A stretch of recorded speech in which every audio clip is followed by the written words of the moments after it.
If you're a sneakerhead, either new or, a little bit more seasoned, you've probably heard the term retro a bunch of times. And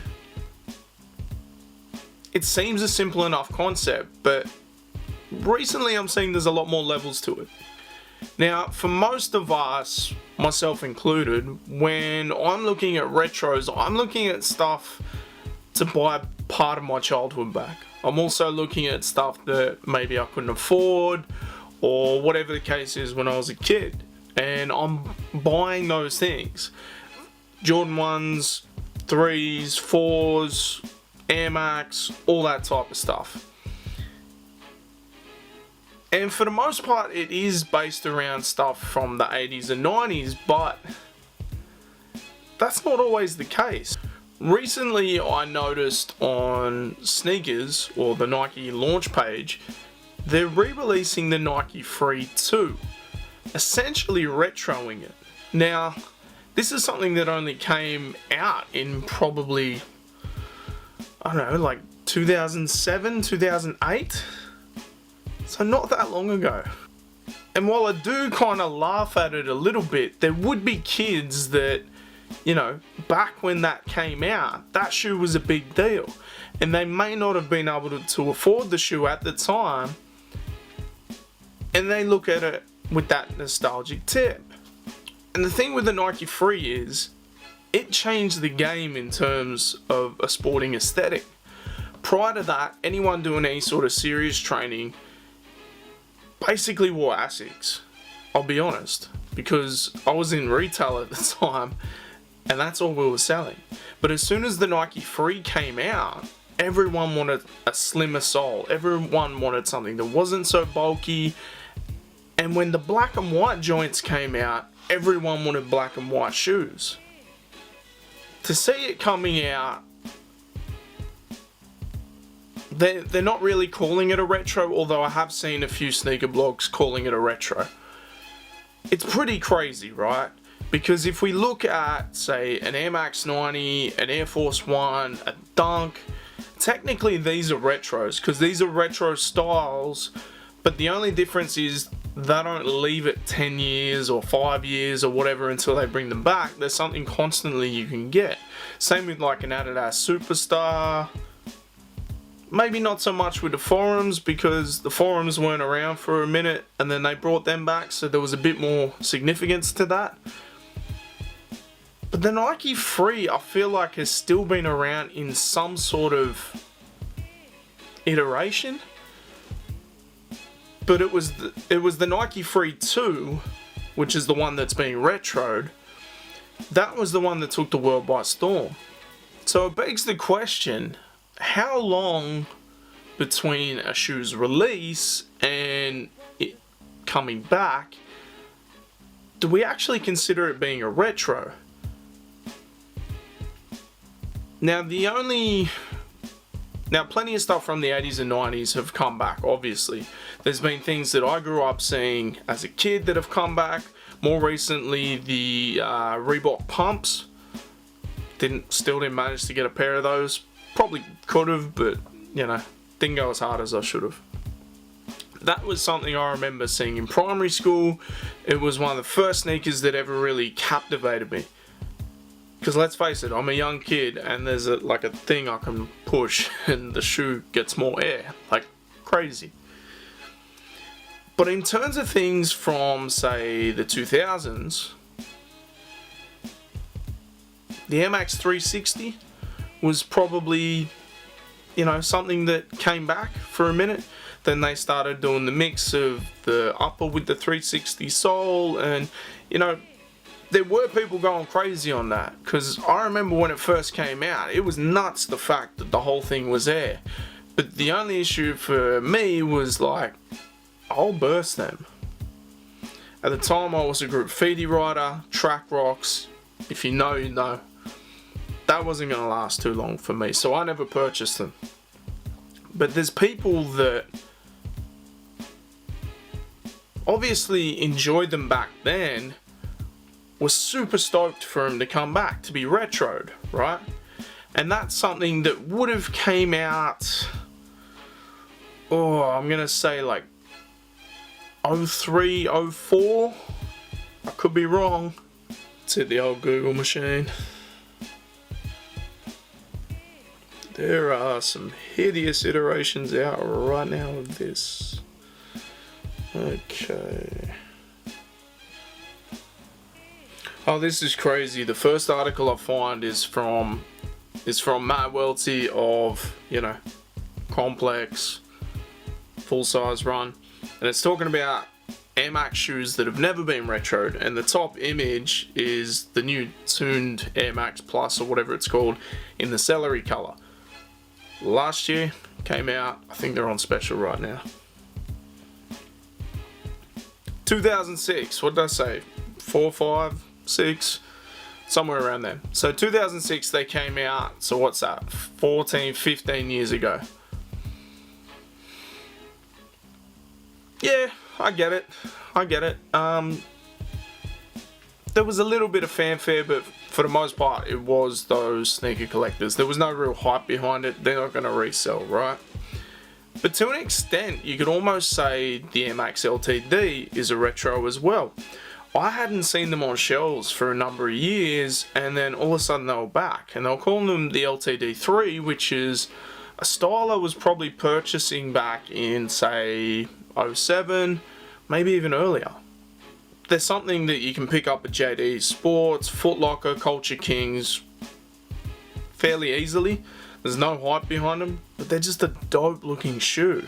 Obviously we're talking retros, most of my shoes are of a retro grade. They're what I gravitate towards, been worn a lot. And when they do come back, especially something like this, zero fanfare, easy cop, I'm stoked. Infrareds, you already know, they were a grail for me. Super stoked to pick them up. Weren't as easy as I thought, but I'm glad I got them. Probably the last sneakers win I had, actually. The Pippin joints, worn them too. I've worn all them joints, to be fair. I've worn them a bunch of times because we wear our shoes. But yeah, retros, man, I remember seeing these, right? Even before I knew what they were, you just see the massive air and you're just drawn to it. As a kid growing up in the 90s, you see that and you're like, I need that. I need it. Took me some time, but I got them. Same with the Fire Red 4s. This was a super easy cop. Honestly, I could have grabbed 2 pairs.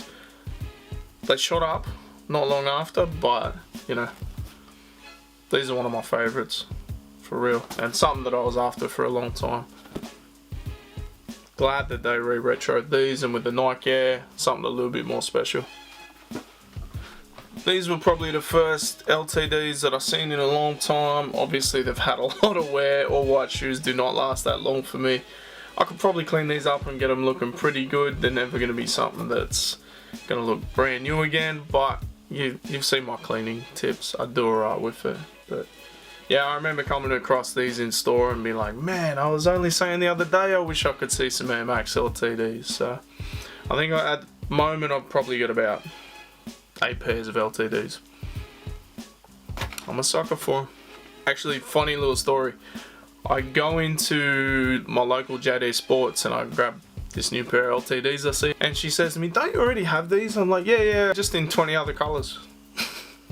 Recently we've had a bunch of stuff retro that, if you are a sneakerhead that's a bit more seasoned, something like the Span. I copped a couple pairs myself really cheap at the outlets. Something like the Spiridons. I don't know how to say that. The Spiridons or Spurdons. I really don't know how to say that. I know I'm fucking it up. But those as well. There was a couple collabs with graffiti writers with those. Then you had the Air Max, the Air Zoom Spiridon with the Stutzy collab. That was something I was seeing in around like say 04, 05 in the red and white colorway. I thought they were terrible back then. I think they're terrible now. Then we had the Air Max 96 2 that came out recently in a bunch of different colorways, and from what I'm seeing, the quality is incredible, right?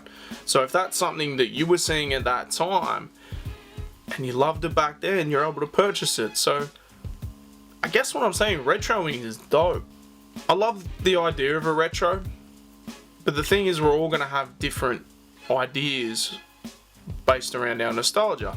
So for me, Air Max LTDs, Jordans, 90s, Air Max 1s, the Reebok pumps, that all plays within my own nostalgia. But if you take someone that in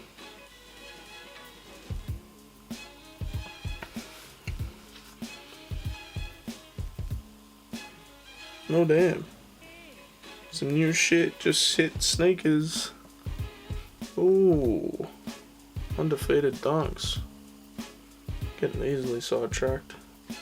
On my birthday, come on now. I'm gonna have to try for them.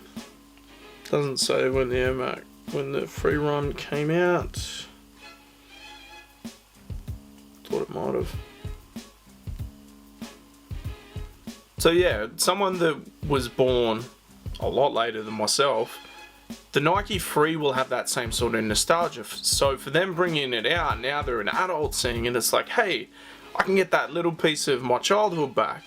And there's nothing wrong with that. We've had the Huaraches come out recently. Now, when they re-released them, I'm going to say probably 07, I think they came back out. I didn't get it because there was no nostalgia for me, right? And it was only a chance trip to the Nike employee store at Melbourne at a great price that I picked them up, and I learnt to hug my foot correctly. Actually, I probably got a half size too small. Walking around in them joints for a whole day, my toes are killing me. But they look amazing. That's the main thing. So, retros, good thing. That's where we're at with this, right? But what do we want to see retro next?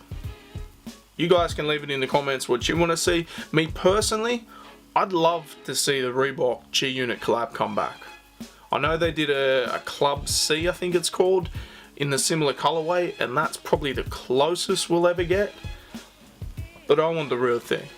The other thing I really want is obviously the Glow Green 4s I've mentioned. And one that I feel like if it was on the shelf every day of the year, would sell out every day of the year. The Jordan 1 Chicago High. It's been a long time since they've done them. They were rumoured to come a couple times and then didn't. There was also a terrible April Fool's joke this year on a certain sneaker blog that fucking got me. Not gonna lie. I reposted it until I realised I haven't heard anything about them coming back. And then when I checked the date that it dropped, checked the comments, they got me. But I guess what I'm saying with this is it's the old adage of one man's trash is another man's treasure, right? Nike Frees for me, they're not for me. They're not something I ever was attached to. I've never owned a pair. I've had plenty of black and white slimline Nike runners that I used to wear to the gym, and then later when triple black joints was the thing, I was doing that as well. But Nike Frees not so much. Around that time I was wearing Asics Gel Nimbus, I was wearing pretty much Asics Gel Nimbus actually. All my training was done in those. But that doesn't mean they're not important. As I come across all different types of sneakerheads doing this, I understand that everyone holds value in different things. When I've done interviews with people and showcase their collection, you get to see that in real time. The passion that they express whilst looking at a sneaker might seem silly to some, and others, they know exactly what it's about. It's a crazy world that we're in. I'm not gonna lie. I'm not gonna try and sugarcoat it, and anyone that's casual may not understand it. But for us, If you know, you know. This has been another episode of Creased Tea. Make sure you like, subscribe, all that good stuff. Share it around. Tell your mates, tell your grandma Jeffrey. And we'll be back with another episode. Peace.